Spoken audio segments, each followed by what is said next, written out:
Good evening. Thank you for joining us for the referee training tonight. This is somewhat of a special session, so we've partnered with Christine to offer two different sessions, this one and then one in 2 weeks, on what we feel are some really fun topics. So we're trying to shift gears just a little bit, and it's still relevant to refereeing, but maybe bring a topic in that's a little more overarching to life in general as well. I mean, I think you can find opportunities professionally and personally to use these same topics, and I think Christine will kind of get into that as part of it. But a little bit about Christine. Christine is an experienced soccer referee from the Seattle area and Washington State, both for the Federation and I would say high school, but that's also Federation Soccer in Washington, but then also for NYSOA, NCAA. So she definitely has quite a bit of experience as a referee. But then also previously, she's been a licensed healthcare professional. And currently she operates as a professional life and business coach for people there in the Seattle area. So I'm super excited to have her leading these topics tonight. I think with her life experience and her professional training and education, I think she can really speak to these topics. So please take it away. I will let I guess control of the meeting go to you, Christine, and you can lead from here. All right. Can you see this? Not yet. Okay, making sure. So yeah, we're screen sharing.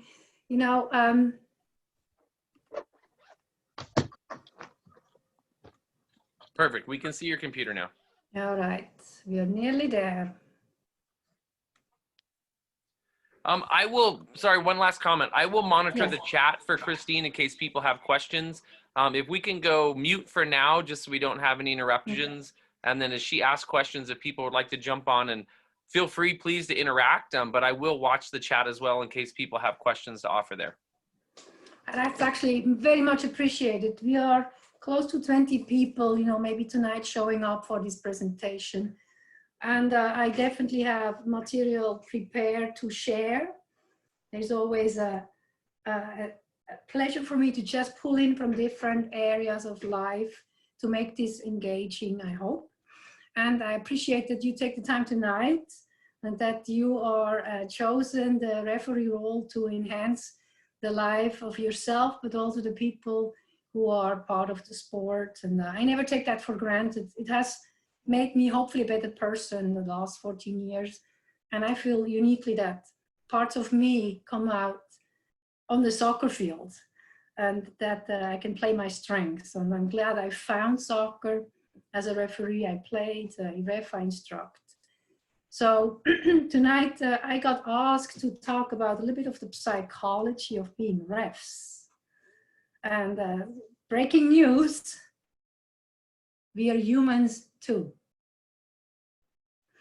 And I'd like to start my presentation. We have my picture, one of my favorite pictures of 2019 at the regionals. And I don't know, Nicole Steiner, is she around? Jason? I was unmuting real quick. I muted to make sure I didn't mess up either. Nicole is very much around.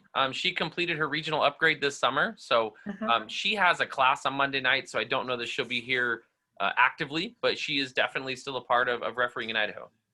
Yeah, I was very impressed with her and how she shared herself with others to build stronger community and a very positive personality. So very impressed. So I'm glad you have her. Then we tried to focus on enhancing our mental skills. As a ref, yes, you want to be proficient of the law of the game. You want to be proficient with your fitness, with communication skills, but we want to talk on the enhancing mental skills. And just, when we talk psychology, it's truly it will focus as a science on the mental process and behavior of humans. How many of you, maybe quickly raise your hands in the picture, are familiar with some sort of psychology? Maybe keep your hands up if you use some at work. Psychology, the moment you are dealing with other people, you're dealing with your own inner emotions and with the people around you. And the more you understand about yourself and the others, you have a smoother behavior, you have more collaboration, more agreeable interactions. So, as you all know, we would not do soccer reffing unless we have some benefits from reffing. We don't need to go into details, but I like to quickly address it to build the sense for why do we ref. So it is for our personal development, including managing people. And because there's a lot of feedback, we also learn about self-esteem. It takes guts to be on the soccer field. It takes bravado. So it teaches you to accept the challenge and show up for it. Without goal setting and making choices, decisions, I don't think you can improve within the reffing career. And by that, that means also it's a transferable skill for your work life or your personal life. Leadership skills, and honestly, when you invite young people into reffing, tell them also there is a benefit to become role models, because there's something to aspire to. And that's not a small feat. It also helps with retention, to be very aware that role modeling, leadership skills are transferable skills. And if you have a young kid who wants to have personal development, why not send them into a refereeing training class and give them the first shot on the field? Making good decisions leads to being self-assured. And I talk a bit later about, is it overstated self-efficiency or is it actually accurate? And do we have to overstate ourselves as refs? Good question. Let's wait for the answer. Dealing with stress.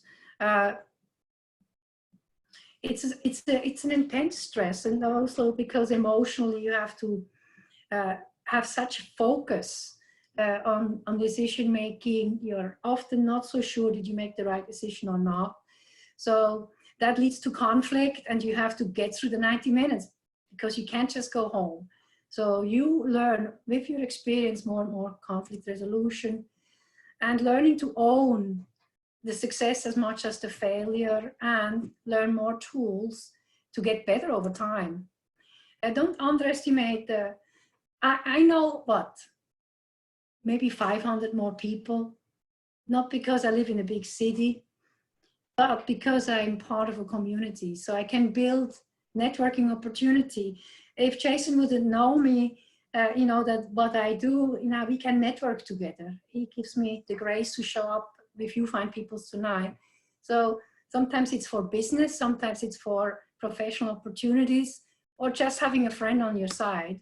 Friendship, community, sense of belonging, it's significant for people's sense of fulfillment in life. It's not a small part, especially during the COVID, that we can call up on people that we have built relationships with and make that effort, even if we don't have the games, that we still come together and build on that and entrust yourself to your community.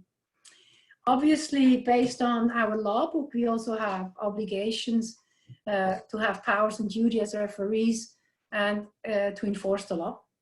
What else do we have? Anybody? Just unmute yourself. Power duties. Anyone wants to make a stab? Well, to try to keep the game enjoyable. Enjoyment, that's definitely coming under expansion of when I talk about the core. But, you know, control the match and be in cooperation. And guess what? With other match officials, that's enjoyment. What if we relate well to one another? Yeah. Take disciplinary actions if we have to, but also, you know, take action against team officials if they fail to act. And I'm teaching kind of a word here, responsible manner. When we talk later in our presentation on how is somebody behaving, how do they get under our skin, does it really matter? But the bottom line is, the goal is they have to operate themselves, behave themselves in a responsible manner. And that gives us a clear benchmark. If we have to act on it when we get goaded into interacting with coaches, or is it just part of the game? Is it sportsmanship that I have to expect? But is it still responsible? And that will help us to get our mind into focus what to do. So if we have that goal, then we can, and I just expand a little bit more. And I like that. But if I get overwhelmed, what do I have to tell myself as a ref? Two things. Is it fair? Is it safe? And that gets me back into focus.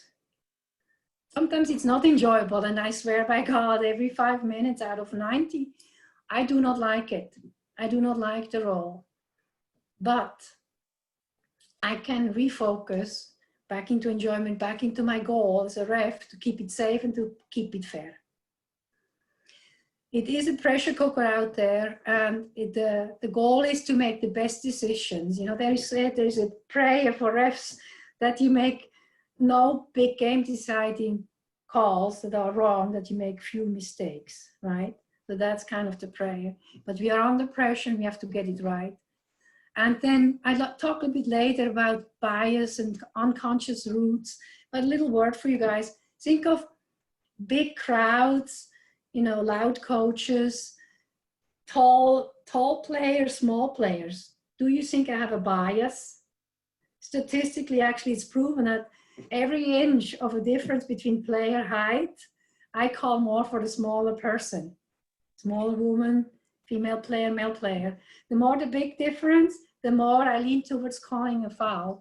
If I know that, then I can counteract this decision making, because I know the root of my, if I would have to referee a very famous player and I know it's the protected player, it may sway me to play that make decisions a little bit differently.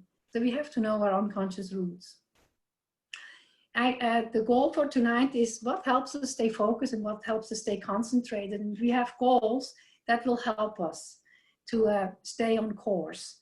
And then if we feel like we are staying on course and reaching our goals, it helps us with a more positive attitude in the moment, but also how we feel about reffing, and we come back for more, okay? So that is possibly the ultimate goal, also to represent. This is Katja from our state, representing the referee community, confidence, good-looking crew, going out there, leading, I think it's the Orlando Pride. This was a picture taken in Utah when the National Women's Soccer League had their tournament style summer time for plays. What else here? This, I could not help myself, but I want to tell you about, you know, your goals. If we orient our goal setting towards the task, we have more chance of mastering the skill for success. If it's about my ego, and we all do have an ego, we do have an ego, then, and if I just want to compare myself with the next referee and feel just like I'm superior, in the long run, that's not going to help me. If I just, if I tell myself the task at hand, I can do because of the skill set that I bring to the table, and I want to expand on that skill set, I stay longer in the game than just think I wait for praise from important people. So it is important to kind of keep my ego in check and stay focused on the task. Then this one is my favorite. Look, we are kind of perceived in a role. It's not James, it's not Alex, it's not Rick who's out there. It's us as in a role as referees. And there's certain specific personalities that all of us have in the refereeing community, but also in the general population. And some of these ones, personality traits are neuroticism, the measure of emotional stability, because it matters that we are emotionally stable. Extraversion is the measure of how sociable we are, how able we are to engage. Openness, to experience and imagine. Agreeableness, do we get along? You know, how we affiliate with interpersonal relationship. And conscientiousness, how aware are we of things, can we plan and organize? Now here it comes. We do score similar with the general population. Similar extroverted, similar open. But we are perceived in our role as less favorable. They think we are more extroverted, obnoxious, a little bit neurotic, you know. So things like that. So that's something we have to counteract as refs. We are, and it's not just, it's historical. We are coming across as an authority figure. If you have a boss, it's an authority figure, right? If you live under the house of your mother and father, there are authority figures. Teachers are authority figures, and we may project certain things onto them. And now, not only do we think it's just in this situation, but it's their personality. While as referees, when a coach behaves a certain way, I have to think of this as a situation when they act out, and not there's a person who acts out. But that's the little twist. We are perceived as this is our personality. We are headstrong, we're a little arrogant, we are very decisive, we have strong presence because it benefits reffing. But that also makes our battle to be just perceived as humans a little bit more difficult, because we get literally put quicker in a box and stay in a box. And that's a challenge, right? So, but it's kind of a cognitive bias towards us, and that we can't get out of it. But still, the solution forward is, and I don't know if you heard of Maxwell's book, it's called The Power of Blink. We studied that book during a referee retreat in Ellensburg with Washington State, maybe 3 years ago. It's literally in 3 seconds, you make a decision about the person in front of you. Your coworker walking in the door, the classmate walking in, the new employee, the new friend of your friend, 3 seconds, and you perceive that person and you categorize them for how you think they are. What is their personality traits and what their personality is. So that's why I always say, use your first 3 seconds when you introduce yourself to the coach, when you check in the players on the roster, when you come out of the car and you meet your reffing crew. What do they project onto you? Because we do tend to need a sense for the other. And with reffing, there comes a lot of projection, a bias towards it. So sometimes to our detriment, but I always say, you are your own white sheet of paper, put something strong on it. Make yourself available. And we always hear people say, show some personality. And yes, give them something so they can perceive you as a human being. That's the goal. The more we are equals working on a game, and we have to make decisions. And because the authority is, you know, not people don't like much authority, and that depends on the culture also. In the history of soccer, they didn't like that we just had a center referee. So why could have somebody just so much power? That's why they got us linesmen. That as a group of 3, and guess what? Now it's 4, now it's VAR, that we get it right. That the power is shared in order to make the right decision. Because there is suspiciousness when somebody just has too much power, right? Are you guys with me? Raise your hands, I know. Everybody's still there? Appreciate it. Moving on. Then self-efficiency, I throw a couple words at you, but it's the belief that I can achieve a particular task. And what helps me have self-efficiency, self-belief? It actually matters how my previous performances were. And again, not just on soccer related events, but also how I'm perceived, maybe if you are a teacher, as a teacher, if you are as a boss, as a new employee, how are you perceived? Do you believe in yourself that you can do it? If your previous performance was good, you have a stronger self-efficiency, efficacy, big word. English is my 4th language, so please forgive me. It also helps to believe in our own skills by learning from others. Big one. So if you have young referees, have them come along during tournaments, send them to tournaments so we learn from one another. Tonight we can learn from another. That's through learning from others. That's another opportunity. We have Zoom meetings coming in on your email. Hop on a couple things, expose yourself, learn, because it will enhance your sense of I can do it. And that's very important. Very important when you walk on that field.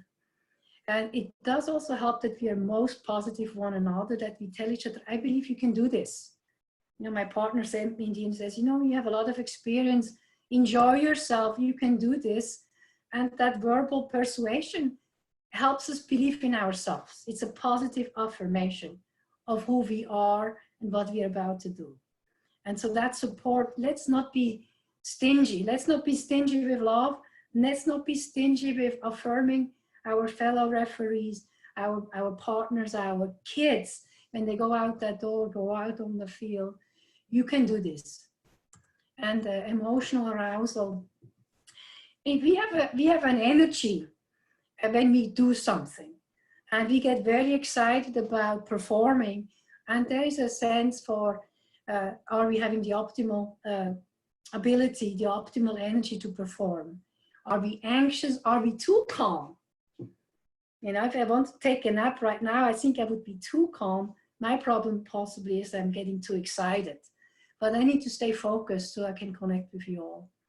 So the emotional state is key in order for us to believe in our capabilities, others believe in us, and that I have experience. So much is going on, where to stay focused. I talked a little bit about, we have biases, so unconscious preloaders that may affect our decision making. Some of them are, where are we going? Who's the home team? What do we know about the home team? For a funny thing, you know, we are at time, but we have to make a little overtime, and the home team is behind. Are we tempted to add more time because of the home team being behind? All these things we have to be very aware of, not to get pulled in to act on it. We have to be aware of all these things. The noise of the crowd, the noise from the benches. The coach wants us to change a decision, make a decision. Are we expecting this pressure? Are we surprised by this pressure? It's part of the game. It's coming at us, and we have to be able to deal with it. It affects our focus, it affects our stress and our decision-making abilities.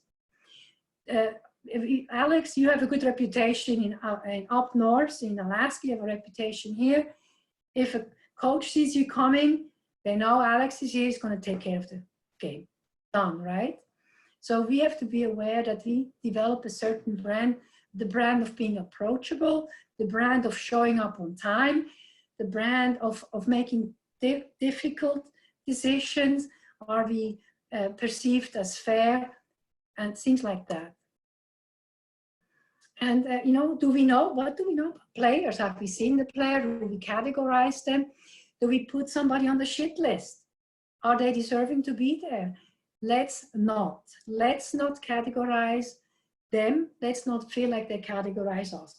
Openness, approaching people. It's a new game, it's a new day. But yes, we do have some expectations, but let's not seal it with having expectations, how players act. And, you know, let's not have a halo effect if we see a very good player that wants kind of special treatment. Let's not get caught up in that and worship, or a coach who supposedly has a lot of weight in the coaching community, who could be a deal breaker. If we perceive somebody like that, it's going to affect our performance. It's going to sway us. So, but we are knowing about it, that it could happen to us. We are aware of it. So we modulate our behavior based on it, because we are humans. So this could affect us. The favoritism, yeah. Yeah, and again, you know, favoritism is somebody kind of, it's psychology. The players work us, the coaches work us, right? They want something out of us. That's their job. That's their role, to kind of work the referee crew and find out if we have weaknesses, find out if we have strength, and they will get what they want to get if we let them. And are we afraid of them? Are they intimidate us so we give? Or are we neutral, strong, aware of what's coming, so we do not show favoritism but potentially as referees, we have biases towards maybe dominant coaches with big names and things like that. What if we have biases, racial biases, gender biases, how we treat somebody? And that's the topic, especially now, we want to be very aware of. Do we put somebody in a box because of certain external factors? How they speak, how they respond when we speak, and for their creed, what we perceive. I mean, Seattle has a sports scene school to donate lots of good sports goods for schools who have underprivileged sports programs. So everybody has access, clean uniforms, socks, buses, access to go to training sites. So we have all an equal shot, that we perceive each other as equal with equal opportunities. And so kind of level the playing field. Is it truly leveled or not? Can I do something to level it? By I know, awareness, knowing that it's not totally level. All right. How are we doing with time? We're great. So we're still on it? in. You're just fine, Christine. I'm still hanging in there. Okay, good. So can I chime in on that real quick? One of the comments you just made. Yes, please. So I think I would argue the majority of us have probably had this experience, but have you had a match where maybe in the first half you had a very boisterous or, coach that was just really vocal and maybe should have been dealt with or should have been addressed and, didn't necessarily happen. And then you come off at halftime and you talk to your assistant referees, or maybe you have a mentor there and you get the input or the feedback of, hey, you should probably deal with this guy or this girl, they're out of line. And you kind of admit, I probably should have, but okay, so I'll be more aware of it. And then in the second half, the other coach has a moment or an outburst and you end up sending them when really they really weren't that bad, but you became more aware of them after the conversation at halftime. And really the person who should have received that punishment gets off and you end up punishing someone else, even though it may have been warranted. But just having that, I mean, it's just that self-awareness you're always talking about here, the focus of making sure everyone's getting a fair shake. You're evaluating each person for their actions, not being swayed one way or the other. Yeah. You're laying out a beautiful scenario, and you see the injustice if we then would go hardcore on that other coach to make an example of him. Well, we missed the opportunity. So how do we avoid that? Because that's the nightmare, right? Because it doesn't sit right. So often I say, what was our plan to deal with the bench? What was our agreement? And when I say our, I mean fourth official and the linesman. Yeah, and that we as a group kind of know where that bar is. And that halftime is possibly already too late. But what if a center referee empowers the ARs and says, I want you to raise the flag when you can no longer focus on the field. And whatever goes on behind you takes away attention. I want you to have the flag, and I empower you now before the game that I will take care of it. So there is the theory that we deal with what the first outburst, because what we do not address, we encourage. What we do not address, we encourage. And I repeat that straight out of the mouth from Sandy Hunt, that if we tolerate certain things, then we tend to overreact later, right? That's what you're after. I see you now, yeah. And to have an empowered AR, that is a first big step.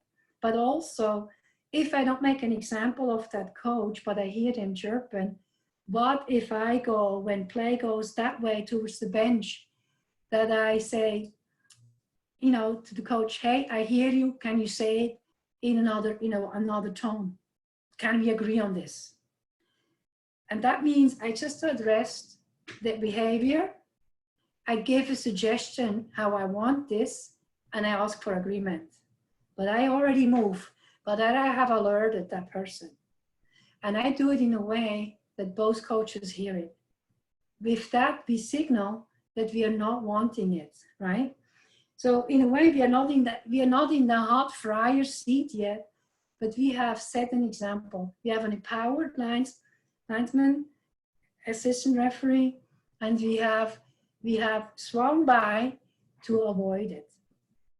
And if fairness and justice is the core of a good game for us to execute our role as refs well, then we hopefully can prevent that. Yeah. But yeah, so I also have seen myself at one point bring both coaches over and I say, we're seeing what's going on. We have descent from the benches. My hands are getting tied here.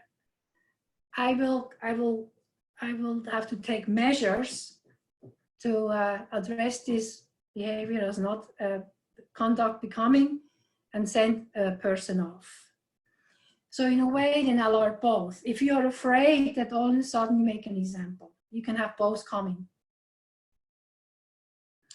So you said it, but that's not something I would do on a regular basis, but especially when that imbalance comes up, I have them both come.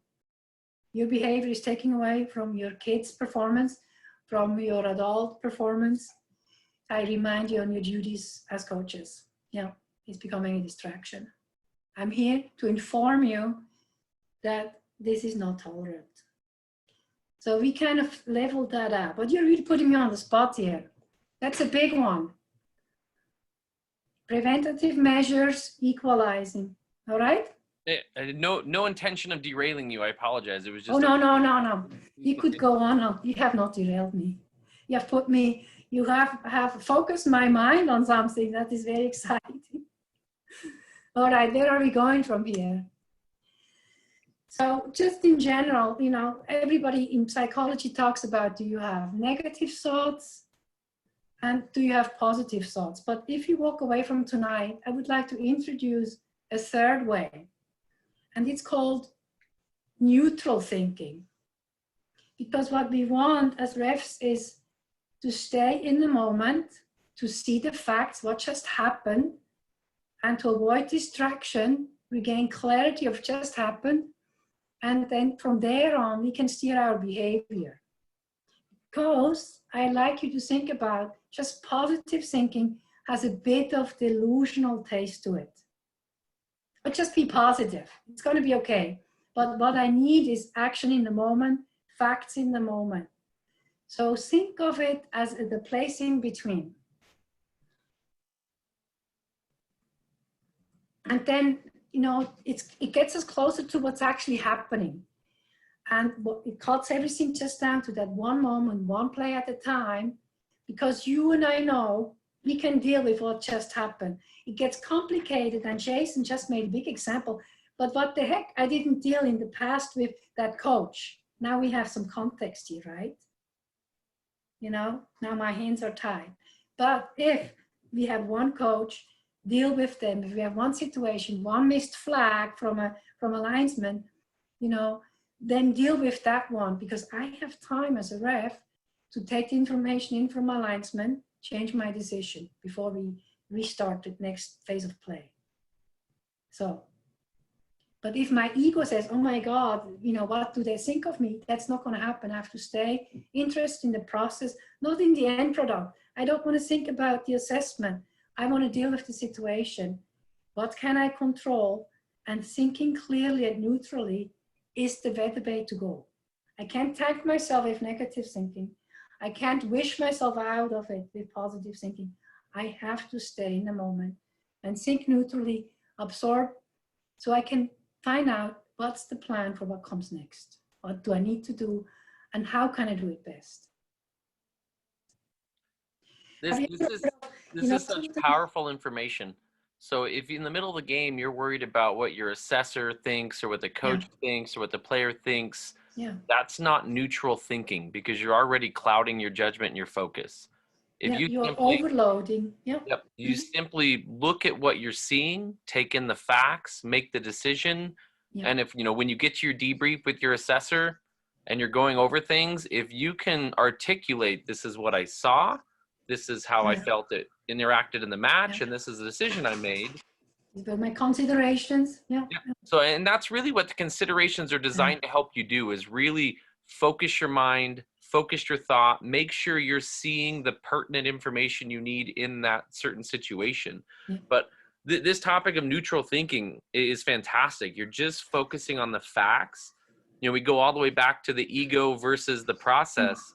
It's not about you, it's about the referee. So just focus on your duties as the referee, and in that moment. It's pure. You'll always we spend hours working on being the best referee we can. Don't undermine yourself. Focus yourself, take in the information, you know the right answer, and just work on that. Yeah. And, you know, and then building from one good decision to the next. It's like focus on one thing, stay concentrated. So we are building sequences of good decision. Sequences, one at a time, one decision at a time. And if you want to know more about neutral thinking, it's a book from Trevor Moawad, M-O-A-W-A-D. It Takes What It Takes. He is the mental coach of Russell Wilson from the Seahawks. And he works very much with resetting into neutrality, neutral thinking, focusing what's at hand. So that's a book I highly recommend. So how many people have heard the comment, like when talking about players, you've heard a coach say, I love players with a short memory. You know, whether they do something good, whether they do something bad, you know, they move on from it. You know, if it was an incorrect decision, a bad shot, a foul, process it, move on with it, short memory and move on. That's kind of, I mean, that's that neutral thinking we're thinking about, like make your decision, focus, do it, and then move to the next decision. You're definitely wanting to build that positive sequence, but if there's a decision that occurs that's incorrect, we're human. It's going to happen. So you heard the major things here. Refocus. Human, and cutting it down to manageable tasks, and believe in yourself. Yeah, but it's a quick pivot step towards you know, decision making with stunning action, because you can focus all your energy on how you want to execute in the situation at hand. Nothing more, nothing less. It's very powerful. Obviously, also we need to learn a little bit about how can we talk to ourselves. We now know what's happening outside, big crowds, screaming crowds, players want something. How do I respond? You know, I want to stay neutral. Can I tell myself certain things that keep me so my behavior is not irrational, is not overreacting, that I'm predictable, that I'm performing at my highest. So it's an internal dialogue, because we talk to ourselves. Who talks to themselves? Nobody wants to admit it. But yeah, I'm a chatterbox, and sometimes it's not pretty, but I have to catch myself. But it's to get yourself through. And then what's the ad campaign of Nike sports store? You know, they were struggling with Reebok in the 70s. They needed a breakthrough. What did they come up with? The Nike company, sporting goods company? Just do it. Just do it. So that's an ad campaign. But as a referee, what could I tell myself? You know, the situation is over. I had the facts. Now moving on, get the next ball. That's what I tell myself. I get every next ball. Guess what? That's my sequence. Short memory, as you mentioned, for players, but I get the next ball. I want to stay engaged. I connect with players, stay engaged. I'm not want to dissociate. That would be the worst. If I think I'm in Hawaii, in a hammock, or what's for dinner, or I should have finished that paper for a presentation. No, I want to stay engaged here in the moment. I'm available. I'm taking in information. I'm staying engaged. When in doubt, I get the next ball. I stay engaged. I get the next ball. I stay engaged. I breathe.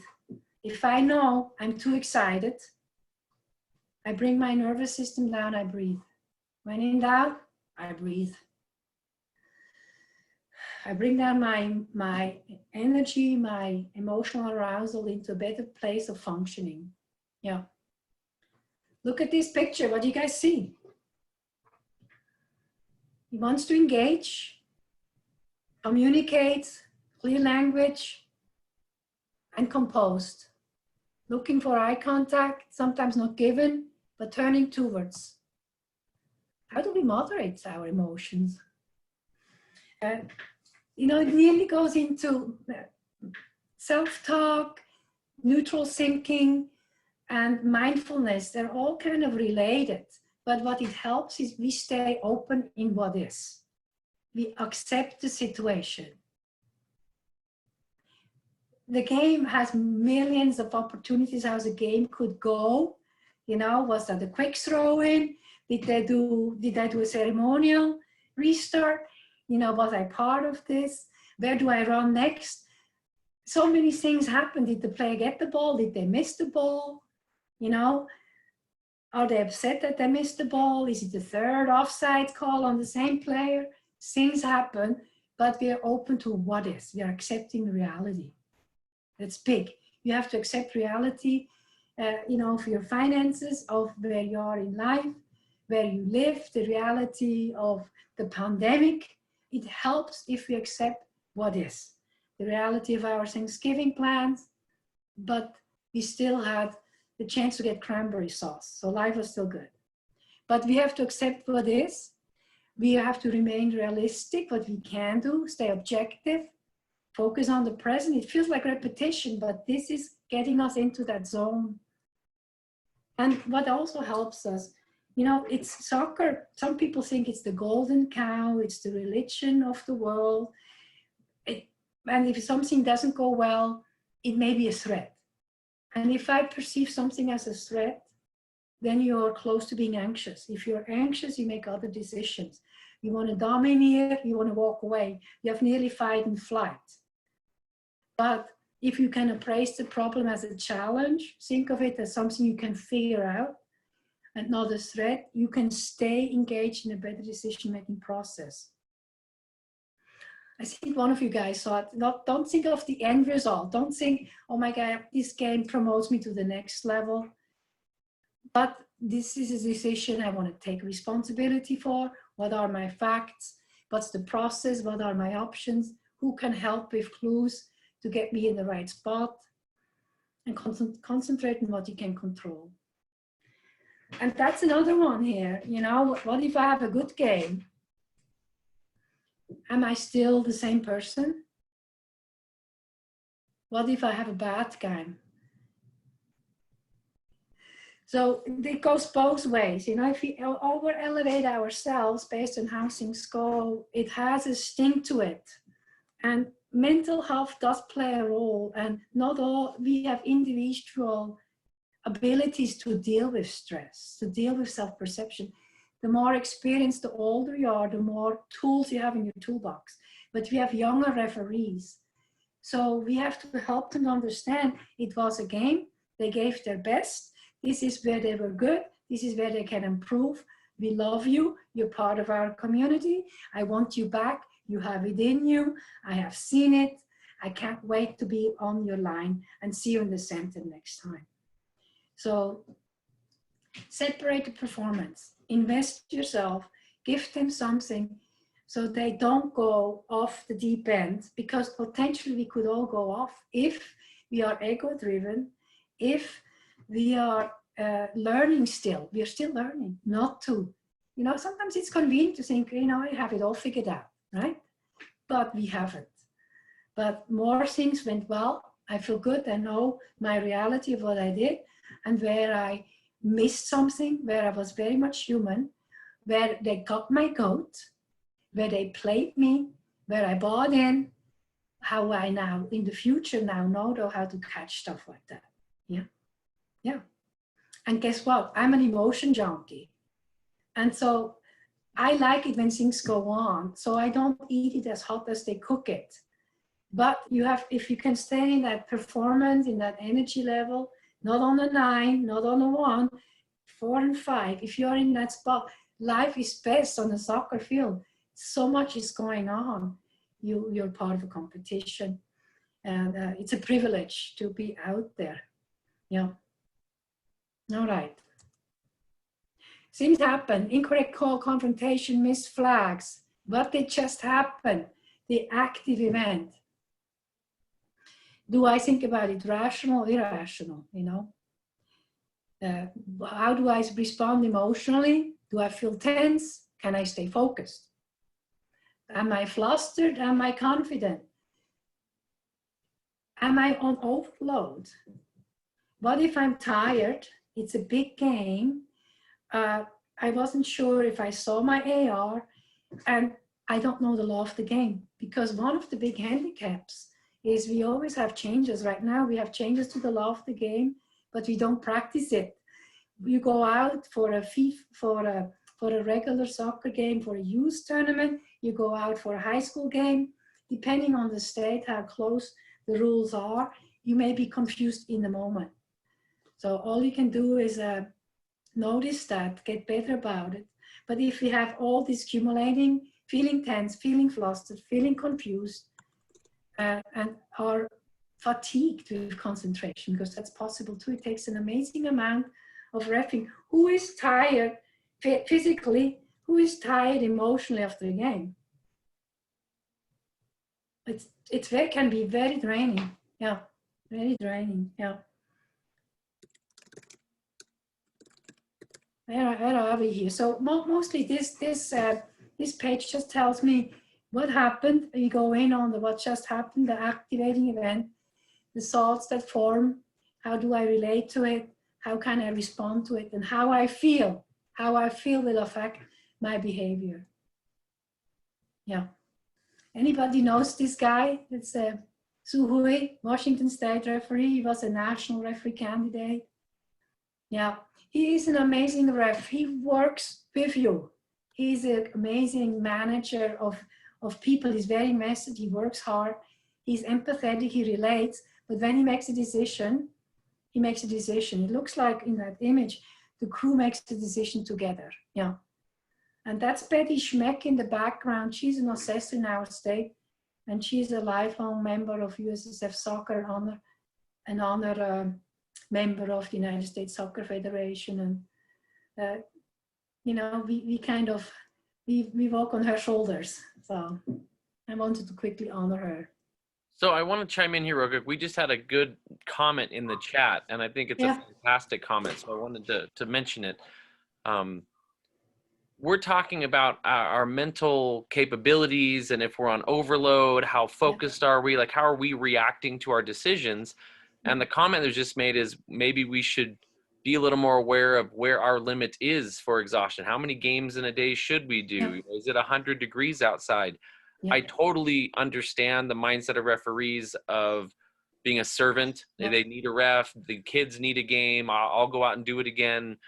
But we have to understand the handicap we're putting ourselves in with the physical and mental exhaustion in we're not able to do the job as we should, because, and it's nothing against us. We just passed that threshold. We are handicapping ourselves for our performance.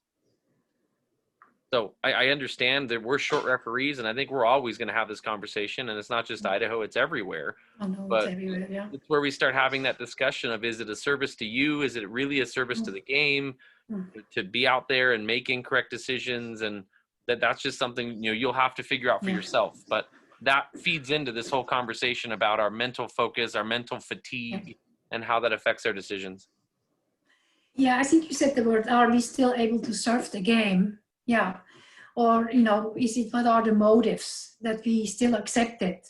Is it because we have time restraints? Our partner doesn't want to have us out there on Sunday and Saturday, right? So we put in everything on Saturday.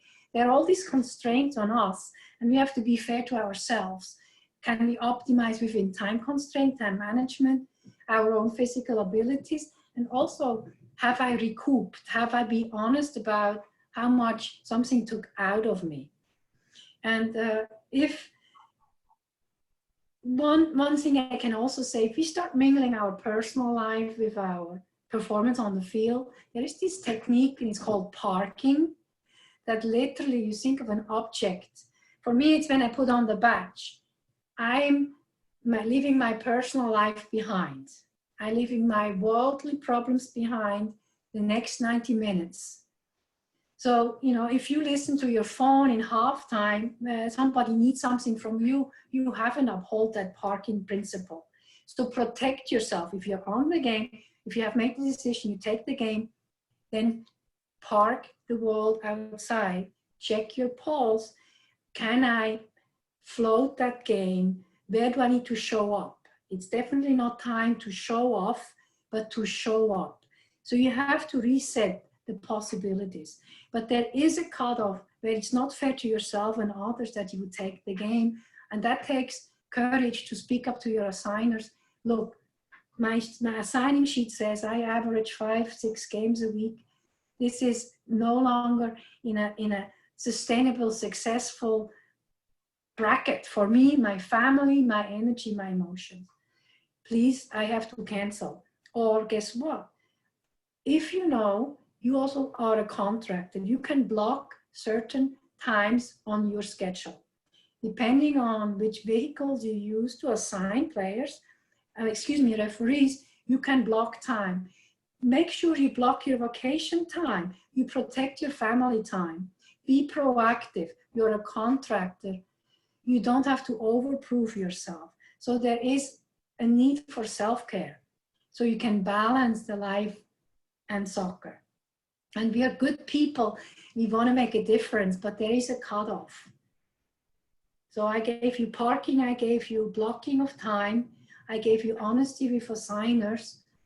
And I hope we can, did you guys hear me in that regard? It's not a perfect response, but I'm glad whoever wrote that in the chat got heard and that you were microphoning that everybody heard it. So we'd rather lose you for one game on a Saturday than the rest of the season or the rest of your career. Ultimately, that's right. You know, what's the decision of today in short term, mid-term, and long term? If you burn out a referee, and that's a very real issue, you may have gotten them one more through August, but they're not back in September. So it's an investment. We are investments for one another. And if you want to have retention, you have to be aware of it. If Maradona got shot in the back so he could just perform for Napoli, they were doing it because they wanted everything out of him. And if he is done, we are done with him. We can't do that. We can't do that to one another if we are invested. You know, the problem may be somewhere else. We don't have enough referees. And I don't know the numbers in your state, but often it's 80% of the games get assigned to 20% of the refereeing community. What if we can re-engage all the other percentage to take more games? You know, so how do we share the joy, the privilege to referee and who actually gets the game? What's the motivation of an assigner? Is it an 80% coverage, 100%? Where were we in January, February, March? Where were we last year? What's realistic? Which assigner always uses the same people? Which assigner knows that actually somebody's close to burnout? The responsibility of assigners, knowing one another, our optimal performance, the respect for their time, appreciation, and encourage them to speak up. It's very much an empowerment approach as well. Perfect. We have 5 or 10 more minutes. I want to make sure that if you've got a really, just really strong point you want to make or a topic you want to bring in, we don't miss out on that. But let me quickly look what's next, if you don't mind.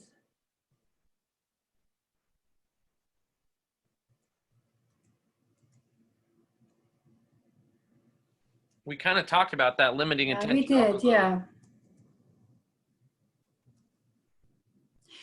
Well, I always like to end with a little philosophical approach. First of all, we learned that refs are humans. We are perceived a little bit harsher. We have to give a first impression. We have to nearly work a little harder to even the playing field, to be seen who we are, to earn the mutual respect for one another. And in the end, we are humans. Even extraordinary people make mistakes. And but what's our comeback and what's our response to the mistake will define us, because it is ultimately character building. But what leads us to that also is that if we can agree that we are impeccable with our word, that we speak honestly, and also talk about our needs, we are ahead. We simplify all these complication emotions. We are just like, I'm impeccable with my word. I speak with integrity. And don't take everything personal. It's not all about us. It's not all about Rick. It's not all about Alex. It's not all about Brandon, about James. You know, it's mostly about the other person's reality, how they perceive things. And they project a lot onto us. So don't take it all in. Be open to what they have to say. Give awareness, give appreciation to what they do. But don't take it personal. That is huge in your personal life. That is huge in your business life. Or just random when you're out and about and have encounters. And don't make assumptions. Because that complicates it, that overloads what the possibilities are, the scenarios are. So have the courage to ask either more questions so you understand them. So people can say that you actually can hear them. Don't make assumptions.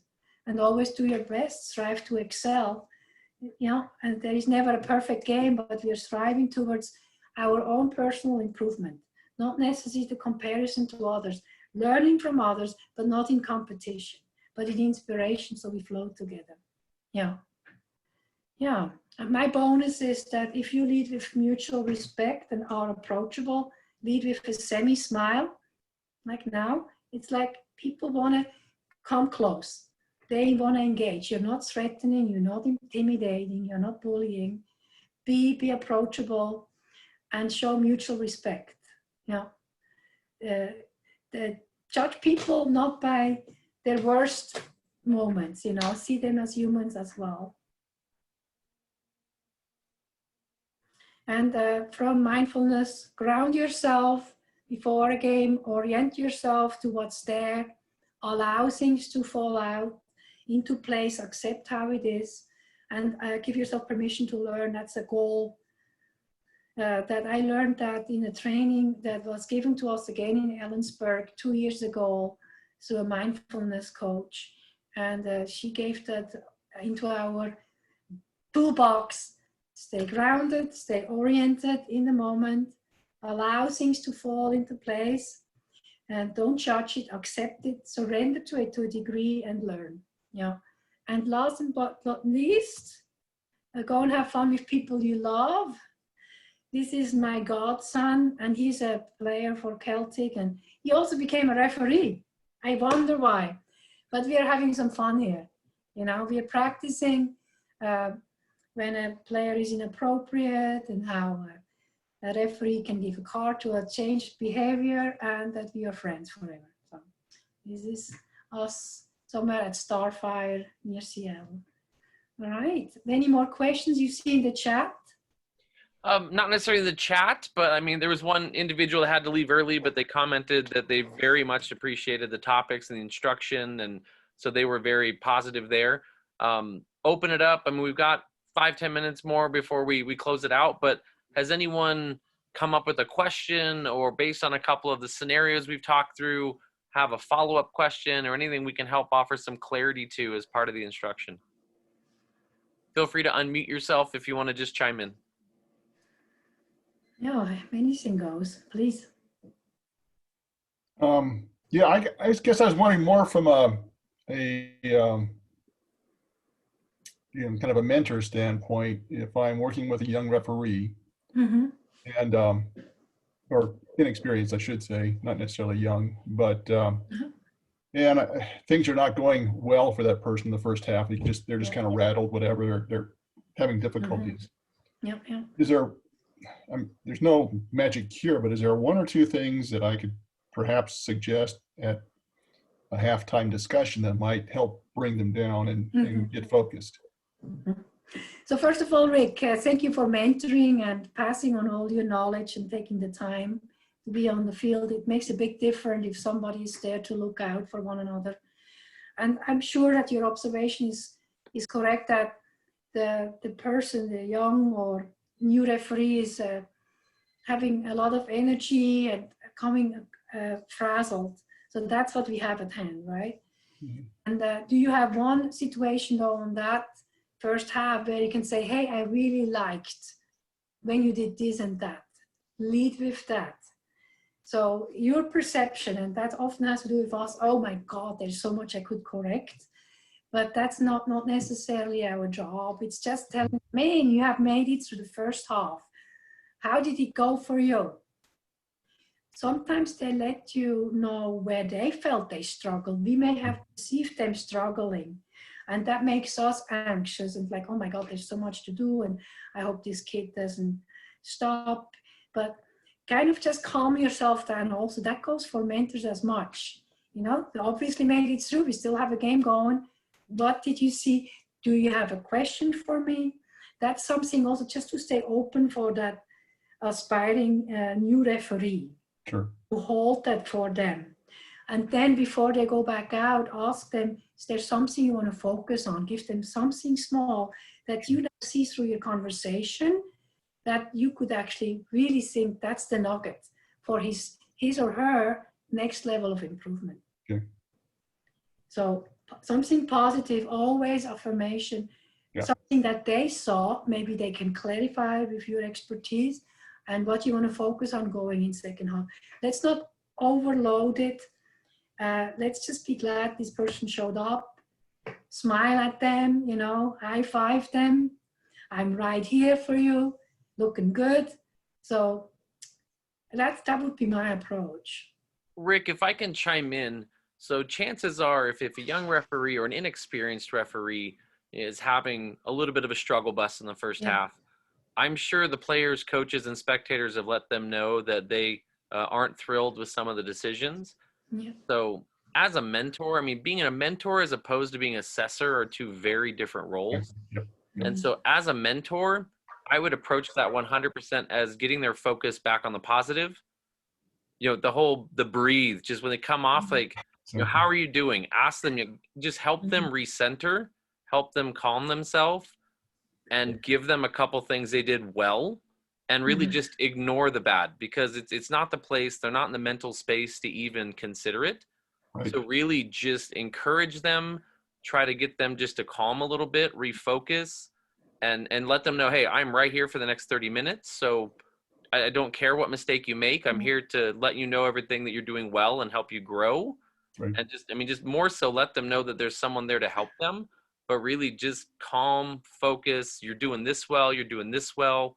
Keep doing that. Get them to think about, hey, these are going really well. Keep doing that, so that hopefully they go back into it going, all right, I did this well. I did this well.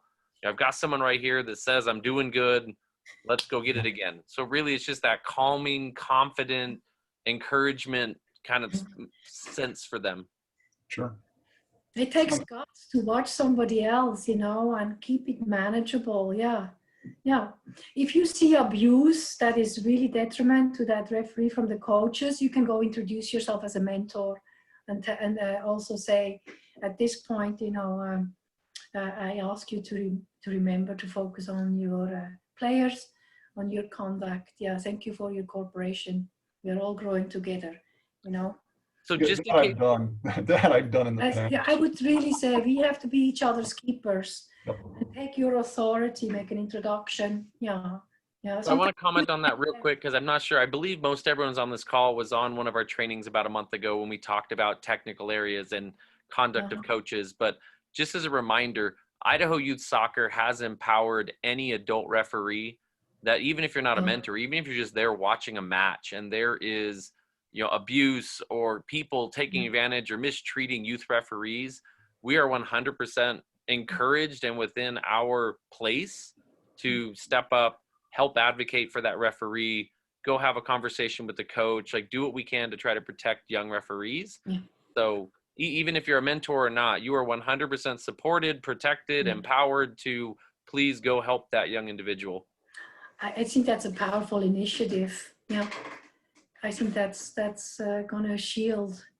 Rick, that's a fantastic question of how to shift gears and bring this as a mentor. So thank you for bringing that. That's a great question. Thanks, Rick. Yeah. Any others?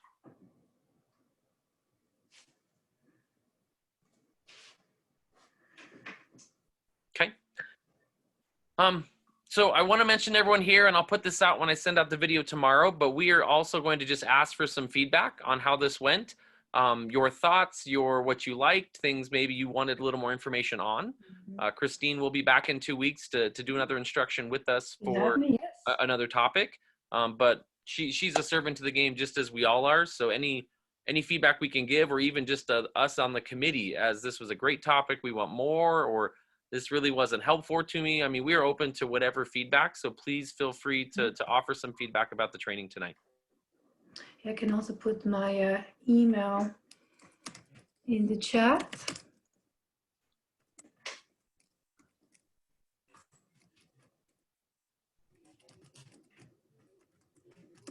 Here you go. Here we go. Just to be approachable to you, Christine@affirmationaction.com, just in case. You know, and I may enter your life for once, but I also want to be a person of resource or hear what's going on for you guys. If there's a specific question, I would like to be available always. Yeah, and thank you, Jason, for inviting me tonight, and I look forward. And the more feedback I get, the better I can prepare for my next presentation. That will be on, you know, ideal teamwork, and not just for a team on the field, but also how we relate with one another and build connections that last and that we can have each other's back. So I think that's crucial.